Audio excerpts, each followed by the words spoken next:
If you're experiencing login issues on Spinnaker 2026, follow these steps to troubleshoot and resolve the problem quickly. Step 1. Check your credentials. Ensure that you are entering the correct username and password. Double check for any typos or case sensitivity issues. Step 2. Reset your password. Don't continue before doing this. A lot of online accounts end up exposed in breaches without people even realizing it.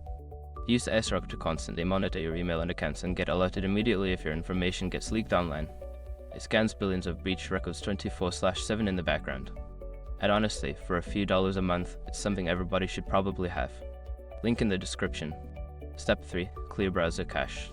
Sometimes cache data can cause login problems. Clear your browser's cache and cookies, then try logging in again. Step 4. Disable browser extensions. Certain browser extensions can interfere with the login process. Temporarily disable any extensions, especially ad blockers, and attempt to log in once more. Step 5. Contact support. If none of the above steps work, reach out to Spinnaker support for assistance. Provide them with details about the issue, including any error messages you may have encountered. By following these steps, you should be able to resolve your login issues on Spinnaker 2026.